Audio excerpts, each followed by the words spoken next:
நிறைய பேர் ஜெர்மனிக்கு வரணும் அப்படின்னு ஆசைப்படுறீங்க. நிறைய பேர் வந்து இந்த ஊரை விட்டு போகணும் அப்படின்ற மாதிரி நான் சில வீடியோஸ் போட்டிருந்தேன். என்னுடைய ப்ரீவியஸ் வீடியோவில் ஏன் நிறைய இந்தியன்ஸ் வந்து இந்த ஊரை விட்டு போகணும் அப்படின்னு ஆசைப்படுறாங்க அப்படின்னு போட்டிருந்தேன். பட் ஸ்டில் இந்த ஊரில் வந்து நிறைய மக்கள் எப்படியாவது ஒர்க் பண்ணணும் அப்படின்னு ஆசைப்படுறாங்க. அண்ட் அது சப்போர்ட் பண்ணுற மாதிரி கவர்மெண்ட்டும் வந்து நிறைய பெனிஃபிட்ஸ் ப்ரொவைட் பண்ணுறாங்க. ஸோ இந்த வீடியோவில் நீங்கள் ஃபர்ஸ்ட் டைம் இந்த ஊருக்கு வரணும் அப்படின்னு நீங்கள் நினச்சிங்கன்னா நீங்கள் என்ன மாதிரி விஷயங்கள் செஞ்சால் நீங்கள் வந்து உங்கள் ஊர்லேருந்து நீங்கள் வந்து வேலைகள் வந்து அப்ளை பண்ணலாம் அப்படின்னு நம்ம பார்க்க போகிறோம். ஸோ என்னுடைய பேர் ஐஸ்வர்யா ரெங்கு. என்ன ஃபர்ஸ்ட் டைம் பார்க்குறீங்கன்னா என்னுடைய experience of living in Germany பற்றி நான் ஷேர் பண்ணுறேன். ஸோ மறக்காமல் சப்ஸ்கிரைப் செய்துக்கோங்க. முதல்ல வந்து நம்ம இந்தியாவிலேருந்து ஜெர்மனிக்கு வந்து வேலை பார்க்கணும் அப்படின்னு நம்ம யோசிக்கும் பொழுதே தோணக்கூடிய ஃபஸ்ட்டு விஷயம் நமக்கு லாங்குவேஜ் தெரியல அப்படின்றதுனால தான். ஸோ இந்த வீடியோவில் ஃபஸ்ட்டு நீங்கள் எப்படி இங்கிலீஷ் ஸ்பீக்கிங் ஜாபே வந்து தேடலாம் அப்படின்னு நான் சொல்கிறேன். இந்த வீடியோவில் வந்து உங்களுக்கு ஜெர்மனி தெரியாமல் நீங்கள் எப்படி இங்கே வேலைகள் தேடலாம், அப்ளை பண்ணலாம் அப்படின்னு ஒரு ஓவர்வியூ கொடுக்குறேன். உங்களுக்கு ஜெர்மன் தெரிஞ்சால் இன்னும் நிறைய அட்வான்டேஜ். ஃபஸ்ட்டு எந்த ஒரு கம்பெனிக்கு நம்ம அப்ளை பண்ணுறோம் அப்படின்னாலும், என்ன மாதிரி ரோலுக்கு அப்ளை பண்ணுறோம் அப்படின்னாலும் அந்த ஊரை பற்றி ஃபஸ்ட்டு அண்டர்ஸ்டாண்ட் பண்ணணும். அங்கே இருக்கக்கூடிய இண்டஸ்ட்ரி என்ன அப்படின்றத நம்ம புரிஞ்சுக்கணும். ஸோ நீங்கள் எந்த மாதிரி ஒரு ரோல் அப்ளை பண்ணுறீங்க, நீங்கள் எந்த மாதிரி இண்டஸ்ட்ரிக்கு அப்ளை பண்ணுறீங்க அப்படின்றது நமக்கு தெரிஞ்சாதான் நம்மளுடைய முக்கியத்துவம் என்ன அப்படின்றது தெரியும். இங்கே வந்து நிறைய மேனுஃபேக்சரிங் ரிலேட்டடான கார் கம்பெனிஸ் நீங்கள் பார்ப்பீங்க. அதே மாதிரி ரெனியூவபிள் சஸ்டைனபிள் எனர்ஜி ரிலேட்டடாகவும் நிறைய கம்பெனிஸ் பார்ப்பீங்க. ஸோ நீங்கள் எந்த மாதிரி டொமைனில் இருக்கீங்க, நீங்கள் எந்த மாதிரி கம்பெனிக்கு அப்ளை பண்ண போகிறீங்க, அண்ட் அந்த கம்பெனி உங்ககிட்ட எந்த எதிர்பார்க்க போகிறாங்க அப்படின்ற எல்லா மைண்ட் செட்டையும் நீங்கள் வந்து ஒரு யோசனையோடு உங்களுக்கு வரும்பொழுது நம்ம எப்படி ஒரு கரெக்டான மேட்சாக இருக்கலாம் அப்படின்றத நம்ம யோசிக்க முடியும். அடுத்த முக்கியமான விஷயம், எந்தெந்த இண்டஸ்ட்ரியில் வந்து இங்கிலீஷ் ஸ்பீக்கிங் ஜாப்ஸ் கிடைக்கும் அப்படின்றத நிறைய பேர் கேட்டீங்க.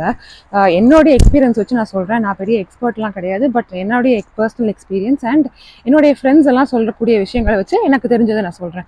யூஸ்வலாக வந்து டெக்னாலஜி ரிலேட்டடாக இருக்கக்கூடிய முக்கால்வாசியான ரூல்ஸ் வந்து இங்கிலீஷ் வச்சு நம்ம ஓட்டிடலாம். அவங்களுடைய கம்பெனிலேயே அஃபீஷியல் லாங்குவேஜ் அப்படின்னு ஒன்று இருக்கும். அதை தவிர அங்கே இருக்கக்கூடிய மக்கள் பேசக்கூடிய ஒரு மொழி அப்படின்னு இருக்கும். ஸோ பெரிய பெரிய கம்பெனிஸில், பெரிய எம்என்சிஸில், எஸ்பெஷலி இந்த ஐடி டீம்லலாம் வந்து இங்கிலீஷ் வச்சே வந்து பேச முடியும். அவங்களுக்கு அஃபீஷியல் லாங்குவேஜும் இங்கிலீஷ் தான் இருக்கும். ஸோ அந்த மாதிரி நீங்கள் ஐடி டிபார்ட்மெண்ட்டில் இருக்கீங்க, இல்லை ஐடி செக்டரில் இருக்கீங்க அப்படின்னா டெஃபினட்டாக உங்களால் இங்கிலீஷ் வச்சு நீங்கள் சர்வை பண்ண முடியும். மற்றபடி நீங்கள் வந்து ஒரு சிவில் இன்ஜினியரிங்கோ இல்லை கவர்மெண்ட் ஜாபுக்கு நீங்கள் அப்ளை பண்ணுறீங்க, இல்லை பேங்கிங் செக்டர் போகிறீங்க அப்படின்னா டெஃபினட்டாக உங்களுக்கு B1 ஆர் B2 தெரியணும். அண்ட் பேசக்கூடிய அளவுக்கு அவங்க எக்ஸ்பீரியன்ஸ் வந்து எதிர்பார்க்குறாங்க. ஸோ எந்த ரோலாக இருந்தாலுமே மொழி தெரிந்து கொள்வது ரொம்ப ரொம்ப யூஸ்ஃபுல்லாக இருக்கும். ஏன்னா மக்களோட நம்ம பேச வேண்டிய ஒரு சூழ்நிலையில் இருப்போம்ல. ஸோ டெஃபினட்டாக உங்களுக்கு லாங்குவேஜ் தெரிஞ்சால் ரொம்ப யூஸ்ஃபுல்லாக இருக்கும். ஆனால் எந்த மாதிரி ரோலுக்கு நீங்கள் அப்ளை பண்ணுறீங்கன்றது பொறுத்து அதோட ப்ரொஃபிஷியன்சி உங்களுக்கு எந்த அளவுக்கு இருக்கணும் அப்படின்றத நம்ம பார்க்கணும். நெக்ஸ்ட்டு நம்ம எங்கே போய் இப்போ அப்ளை பண்ணணும் அப்படின்னு நமக்கு தெரியணும். ஸோ யூஸ்வலாக வந்து நான் சஜஸ்ட் பண்ணக்கூடிய ஒரு பிளேஸ் அப்படின்னா லிங்க்டின் தான். பட் அதை தவிர உங்களுக்கு வந்து லிங்க்டின், ஹனிபாட், அப்புறம் ஜாப்ஸ் இன் ஜெர்மனி, இந்த மாதிரி நிறைய வெப்சைட்ஸில் ஸ்பெசிஃபிக்காக இங்கிலீஷ் ரோலுக்கே, அதாவது இங்கிலீஷ் ஸ்பீக்கிங் ரோல்ஸ்க்கே வந்து நிறைய ஓப்பனிங்ஸ் இருக்கும். பட் இதில் நீங்கள் கன்சிடர் பண்ண வேண்டிய இன்னொரு முக்கியமான ஒரு விஷயம் விசா. ஸோ இப்போது நிறைய கம்பெனிஸில் வந்து ஹைரிங் ஃப்ரீஸ் இருக்குது அப்படின்னு நான் சொல்லியிருக்கேன். அண்ட் இங்கே வந்து இன்ஃப்ளேஷன்னாலையும் இங்கே இருக்கக்கூடிய அன்ஸ்டேபிள் என்வாயர்மெண்ட்னாலையும் நிறைய பேரை வந்து வெளியில் அனுப்புகிறாங்க அப்படின்றதையும் நான் சொல்லியிருக்கேன். ஸோ இதெல்லா ஃபேக்டர்ஸையும் நீங்கள் கன்சிடர் பண்ணி இப்போ நீங்கள் வரணுமா கூடாதா அப்படின்றதையும் நீங்கள் பார்க்கணும். என்னுடைய 6 months of life in Germany அப்படின்ற வீடியோவில் ஒரு புதிதாக நம்ம வந்து ஒரு ஃபேமிலியோடு வரும்பொழுது என்னென்ன ப்ராப்ளம்ஸ் ஃபேஸ் பண்ணுவோம் அப்படின்னு நான் சொல்லியிருக்கேன். நீங்கள் வந்து இந்தியாவிலேருந்து இங்கே வரணும் அப்படின்னா டெஃபினட்டாக உங்களுக்கு ஒரு வீசா வேணும். ஸோ அந்த வீசா வந்து மோஸ்ட்டான சினாரியோஸில் உங்களுக்கு கம்பெனி தான் ஸ்பான்சர் பண்ணணும். ஸோ கம்பெனி ஸ்பான்சர் பண்ணக்கூடிய வீசா ஆப்ஷன்ஸ் வந்து இப்போ ரொம்ப கம்மியாக ஆகிருச்சு. Because most of the companies வந்து இப்போது ஹைரிங் ஃப்ரீஸில் இருக்காங்க. ஸோ உங்களுக்கு வீசா கொடுக்கக்கூடிய ஒரு நல்ல ஆப்ஷனாக நீங்கள் பார்த்து அப்ளை பண்ணுங்கள். அண்ட் அந்த ஒரு ஓப்பனிங்லேயே வந்து அவங்க வீசா ஸ்பான்சர் பண்ணுவாங்களா இல்லையா அப்படின்றதையும் அவங்க மென்ஷன் பண்ணுவாங்க. அந்த என்டையர் ஜாப் டிஸ்கிரிப்ஷனில் அவங்க வந்து ஃபஸ்ட்டு நீங்கள் பார்க்க வேண்டியது ஜெர்மன் கேட்குறாங்களா இல்லையா அப்படின்றதும், செகண்டு வீசா ஸ்பான்சர் பண்ணுவாங்களா இல்லையா அப்படின்றதும் தான். இது ரெண்டும் உங்களுக்கு ஓகே அண்ட் அதுக்கப்புறமா உங்களுடைய ஜாப் எக்ஸ்பீரியன்ஸுக்கு ரெலவெண்ட்டாக இருக்குன்னா டெஃபினட்டாக நீங்கள் அப்ளை பண்ணலாம். இன்னொரு முக்கியமான விஷயம், நீங்க ஃபர்ஸ்ட்டு நம்ம அப்ளை பண்ணும்பொழுது, நமக்கு ஒவ்வொரு ஊர் எது ஃபேமஸ் அப்படின்னு தெரியாது. எது பாப்புலரான சிட்டி அப்படின்னு தெரியாது. நமக்கெல்லாம் வந்து இப்போ பெங்களூர் இல்ல சென்னைலலாம் கொஞ்சம் அதிகமான கம்பெனிஸ் இருக்கும் அப்படின்னு முன்னாடி நமக்கு தெரியும். அந்த மாதிரி ஜெர்மனில என்னென்ன சிட்டீஸ் இருக்கு அப்படின்னு நீங்க பார்த்து, அது தகுந்த மாரி அப்ளை பண்ணணும். ஏன் அப்படின்னா, பெரிய சிட்டீஸ்ல உங்களுக்கு இன்னும் ஆப்ஷன்ஸ் அதிகமாக கிடைக்கும். பட் இந்த மாரி பெரிய சிட்டீஸ்ல வந்து உங்களுடைய காஸ்ட் ஆஃப் லிவிங்கும் அதிகமாக இருக்கும் அப்படின்றதுனால, நீங்க கேட்கக்கூடிய சம்பளத்தையும் நீங்க அதிகமா கேட்க வேண்டிய ஒரு கட்டாயத்துல இருக்கணும். ஸோ என்ன மாதிரி சிட்டீஸில் நீங்கள் பார்க்கலாம் அப்படின்னா, மியூனிக் இல்லை ஸ்டுட்கார்ட் இல்லை ஃப்ராங்க்ஃபர்ட் இல்லை ஹாம்பர்க், டுசல்டாஃப், ஒவ்வொரு சிட்டியும் பார்த்தீங்கன்னா ஒவ்வொரு டைப் ஆஃப் ஜாபுக்கு ரொம்ப ஃபேமஸாக இருக்கும். ஃபார் எக்ஸாம்பிள் ஃப்ராங்க்ஃபர்ட் வந்து இந்த அது என்ன ஃபினான்ஸ் பேஸ்டு கம்பெனிஸ் நிறைய இருக்கும். மியூனிக்ல வந்து ரொம்ப ரொம்ப நிறைய கம்பெனிஸ் இருக்குது. ஐடிக்கும் நிறைய சார்ந்த கம்பெனிஸ் இருக்குது. So based on your domain நீங்கள் வந்து இந்த மாதிரி பெரிய ஊருக்கு நீங்கள் அப்ளை பண்ணணும். அண்ட் இது ரொம்ப காஸ்ட் ஆஃப் லிவிங் அதிகமாக இருக்கும் அப்படின்றதுனால அதுக்கு தகுந்த மாதிரி சம்பளமும் நீங்கள் கேட்கணும். பட் ரொம்ப ரொம்ப அடிப்படையான ஒரு விஷயம் என்ன அப்படின்னா, நீங்கள் வந்து டெஃபினட்டாக அப்ளை செய்யும்பொழுது ஒரு ஜெர்மன் ஸ்டைல் சிவி வச்சு அப்ளை பண்ணுங்கள். அது ஒரு சின்ன விஷயமா இருக்கலாம், பட் அதில் வந்து இருக்கிற ஒவ்வொரு நுணுக்கமும் உங்களுக்கு ரொம்ப ரொம்ப ஒரு டிஃப்ரென்ஸை க்ரியேட் பண்ணும். ஸோ உங்களுக்கு ஓகே அப்படின்னா அடுத்து வரக்கூடிய வீடியோஸில் எப்படி ஒரு ஜெர்மன் ஸ்டைல் சிவி உருவாக்கலாம் அப்படின்னு நம்ம பார்க்கலாம். ஸோ நீங்கள் எந்த ஒரு ரோலுக்கு அப்ளை பண்ணுறீங்க அப்படின்னாலும் இந்த ஒரு ஜெர்மன் ஸ்டைல் சிவி வச்சுக்கோங்க.